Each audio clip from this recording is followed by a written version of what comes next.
Soup के जैसे बड़े बड़े नख जिसके, उसका नाम शूर्पणखा। ये बड़े बड़े नख रखाना ये मानवीय संस्कृति नहीं है, ये दानवीय संस्कृति है, असुरों की संस्कृति है बड़े बड़े नख रखाना। अब तो एक फैशन चल गया है,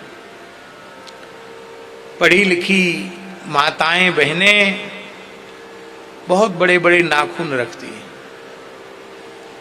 हमको तो आश्चर्य लगता है भोजन कैसे करती होंगी, कोई चीज पकड़नी होती होगी तो कैसे पकड़ती होंगी।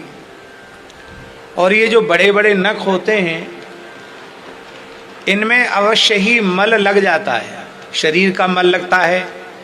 जब शौच आदि के लिए जाते हैं तो अपने शरीर का मलमूत्र भी इसमें लगता है, और उनको चाहे जितने डिटॉल से सावन से आप धो साफ करो फिर भी कुछ न कुछ मल का अंश उसके भीतर रहता है।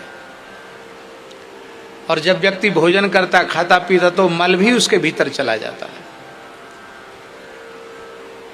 और लोग फैशन समझते हैं। तो मल भक्षण करने वाली सुअरिया में और उस स्त्री में अंतर क्या रह गया?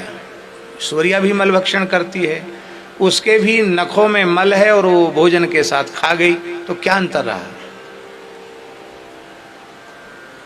इसलिए बड़े बड़े नख रखाने की संस्कृति अच्छी नहीं है। उस समय तो अकेली थी, रावण की बहन बड़ी फैशन में थी, इसलिए इसने बड़े बड़े नख रखा लिए, तब इसका नाम ही शूर्पणखा पड़ गया।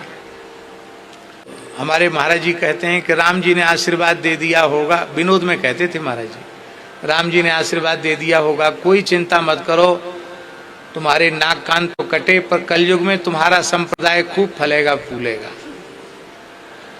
तो अब बताओ, आप जानकी जी की परंपरा में उनके संप्रदाय में रहने में फायदा है कि शूर्पणखा के संप्रदाय में रहने में फायदा? किसके संप्रदाय में रहने में फायदा बताओ? किसकी परंपरा मानोगी, शूर्पणखा की कि श्री किशोरी जी की, जानकी जी की? जानकी जी की। इसलिए जिन घरों में साधु संतों का आवागमन है, कथा कीर्तन सत्संग का वातावरण है, वहाँ बाल्यकाल से ही अपने बच्चों को ऐसे संस्कार देना चाहिए